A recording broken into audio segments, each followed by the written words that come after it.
नमस्कार मंडळी, स्वागत आहे तुमचं माझ्या एका नवीन व्हिडिओमध्ये। संक्रांत जवळ आली आहे। संक्रांत म्हटल्यानंतर ना सगळ्यांच्याच घरी तिळगुळचे लाडू, तिळगुळची वडी तर होणारच। चला मग आज तुम्हाला एकाच सारणापासून आणि पाक वगैरे न करता, काही झंझट न करता आपल्याला साध्या सोप्या पद्धतीने आणि झटपट होणारे तिळगुळ वडीसुद्धा बनवायची आहे आणि तिळगुळ लाडूसुद्धा एकाच सारणापासून बनवणार आहे आणि तुमचे वेळ वाचणार आहे। चला तर मग स्टार्ट करूया।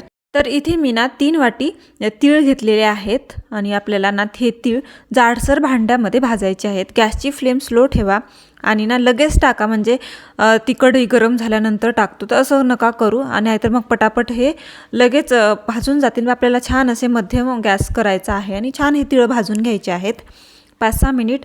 तर मी गॅस स्लो केलेला आहे आणि म्हणजे कढई जसं जसं तापेल ना तसं तसं छान असं हे भाजतं, एकदम खरपूस असं। तर पाहू शकताय मस्त मी भाजून घेते, गॅसची फ्लेम स्लो ठेवलेली आहे।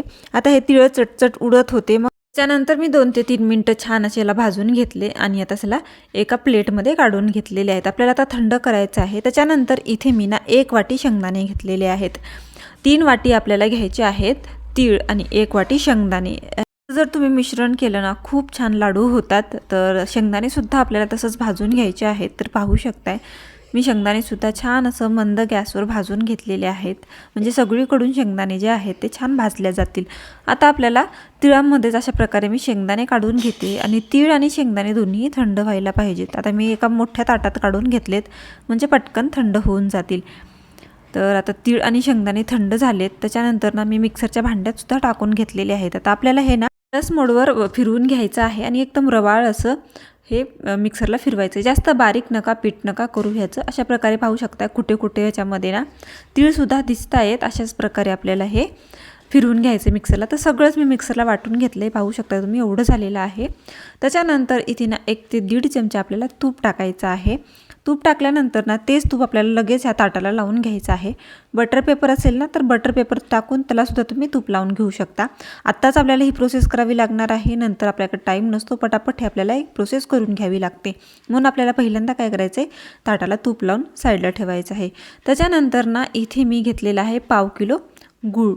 तर आपल्याला हे सगळा गूळ अशा आतमध्ये टाकायचा आहे। तर मी कट करून घेतलेला आहे चाकूने, तुम्ही खिसून घेतला तरीही चालेल। आता आपल्याला हा गूळ ना वितळेपर्यंत मिक्स करून घ्यायचा आहे। आपल्याला काय ह्याचा पाक वगैरे करत बसायचं नाही, फक्त वितळायचं आहे आपल्याला। पूर्ण एकही गाठ त्याच्यात राहता कामा नये, अशा प्रकारे आपल्याला हे गूळ वितळून घ्यायचं आहे। तर मिक्स करत राहा। गॅसची फ्लेमला स्लो ठेवा, नाहीतर मग गूळ करपू शकतो तुम्ही जर हाय ठेवला तर मी गॅसची फ्लेम ना स्लो ठेवलेली आहे आणि छान अशा प्रकारे हे गूळ जे आहे ते वितळून घेते। सतत हलवत राहा, म्हणजे पटापट वितळून जाईल हा गूळ। थोडा गाठी राहिल्या तर प्रेस करत राहा, म्हणजे त्या फुटून जातील। तर अशा प्रकारे मी ना 4 ते 5 मिनिटं पूर्ण हे गूळ ना वितळून घेतलेला आहे, म्हणजे मला 4 ते 5 मिनिटं लागले हे गुळाला वितळायला। गॅसच्या फ्लेम ना स्लो ठेवलेली होती मी, हाय नाही केलेली, आणि लास्टपर्यंत आपल्याला गॅसची फ्लेम स्लो ठेवायची आहे। तर पाहू शकताय थोडा थोडा वितळला आहे, तर याच्यात गाठी राहिलेल्याच आहेत। म्हणून आपल्याला काय करायचं, थोडं थोडं प्रेस करायचं त्या गाठीला, आणि ती गाठ ना मऊ होऊन जाते, म्हणून लगेच फुटल्या जाते। तर प्रेस करून मी अशा प्रकारे ह्या गाठी फोडून घेतलेल्या आहेत। आता अशा प्रकारे एकही गाठ न राहता जर अशा प्रकारे जर सारण झालं असेल ना तर काय करायचं, आपल्याला अजून 2 ते 3 मिनिटं ह्याला छान अशा प्रकारे मिक्स करून घ्यायचं आहे। म्हणजे लगेच नका टाकू, 2 ते 3 मिनिटं आपल्याला छान असं परतून घ्यायचं आहे। तर सतत हलवत राहा, म्हणजे खाली जे चिकटणार नाही गूळ आपला। पाहू शकता मी 2 ते 3 मिनिटं सतत हलवत होते आणि आपलं जे हे आहे ते रेडी झालेलं आहे। पाक वगैरे, पाकही म्हणू शकता तुम्ही याला। तर जास्त वेळ नाही लागत ह्याला, पूर्ण प्रोसेसला आपल्याला 6 ते 7 मिनिट लागतं। वितळेपर्यंत 2-3 मिनिट आणि वितळल्यानंतर 2-3 मिनिट जास्तीत जास्त। अशा प्रकारे मिक्स करून घ्यायचं आहे आपल्याला। आता पूर्ण हे पाक ना तयार झालेला आहे। आता लगेच काय करायचं आहे, आपल्याला आतमध्ये हे टाकून द्यायचं आहे। टाकल्यानंतर ना आपल्याला भरभर हे मिक्स करून घ्यावं लागणार आहे। मी आता सगळं एकदाच टाकून देते आणि आता भरभर मिक्स करून घेऊयात, म्हणजे खरखर सगळीकडे मिक्स झालं पाहिजेत।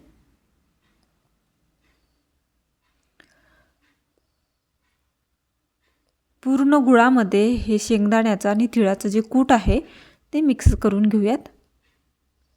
खरखर मिक्स करायचं आहे, म्हणजे सगळीकडे मिक्स होऊन जाईल. कुठे पाण्यात टाकून बघायचं नाही आहे, गुळ काहीच करायचं नाही आहे. नॉर्मल आपल्याला हे वितळून घ्यायचं आहे. वितळून झाल्यावर 3 ते 4 मिनिट आपल्याला मिक्स करायचं आहे आणि आपलं जे सारण आहे आतमध्ये टाकून अशा प्रकारे मिक्स करून घ्यायचं आहे.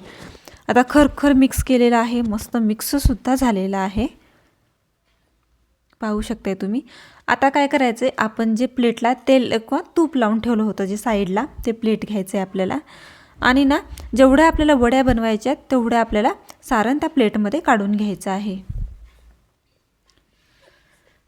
आणि तुम्हाला किती लाडू बनवायचे त्याच्यानुसार तुम्ही त्या कढईमध्येच आपल्याला ठेवायचं आहे, साईडला नाही काढायचं आहे. कढईमध्येच आपल्याला जेवढे लाडू बनवायचे तेवढं सारण कढईमध्ये ठेवा आणि त्याला झाकून ठेवा, म्हणजे ना ते थंड होणार नाही. आणि आता लगेच आपल्याला ह्या वडीसाठी थापून घ्यायचं आहे. पटापट मी थापून घेते, पाहू शकताय तुम्ही. मी चौकोनी अशा प्रकारे थापून घेते आणि ना हाताला पोळत असेल ना तर वाटीने अशा प्रकारे मी कसं थापते तसं थापून घ्या, नाहीतर पळीने सुद्धा थापून घेऊ शकता.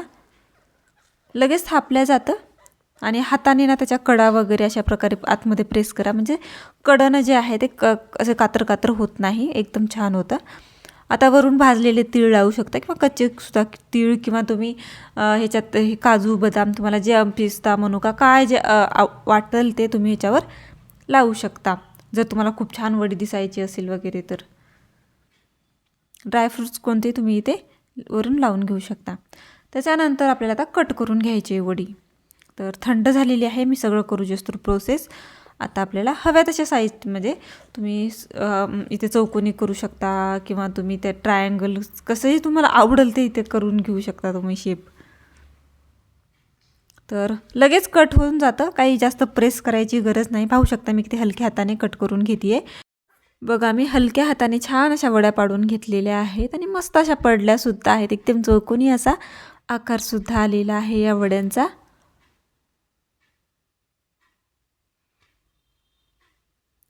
वड्या पाडण्याचं काम अगदी सोपं होतं, पाहू शकताय. अगदी थोड्या वेळामध्ये मस्त अशा वड्या झालेल्या आहेत. आता महत्त्वाचं काम राहिलं आहे ते म्हणजे लाडवाचं. जेव्हा आपण लाडू बनवतो ना तेव्हा भरपूर हाताला चटके बसतात आणि आपल्याला नको नकोसं वाटतं, हात लाल इतके लाल होतात ना.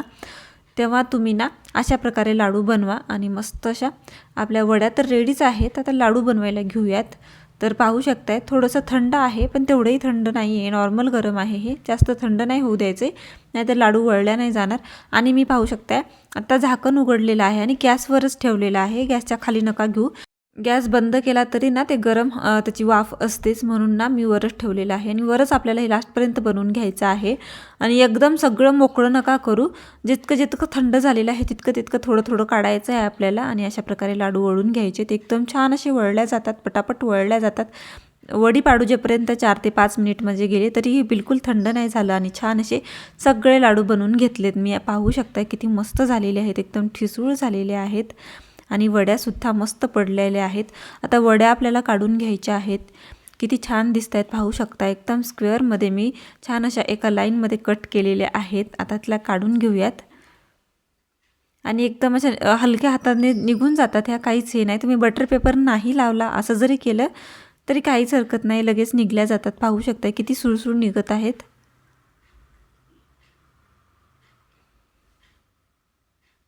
आता या सगळ्या वड्या मी पटापट काढून घेणार आहे.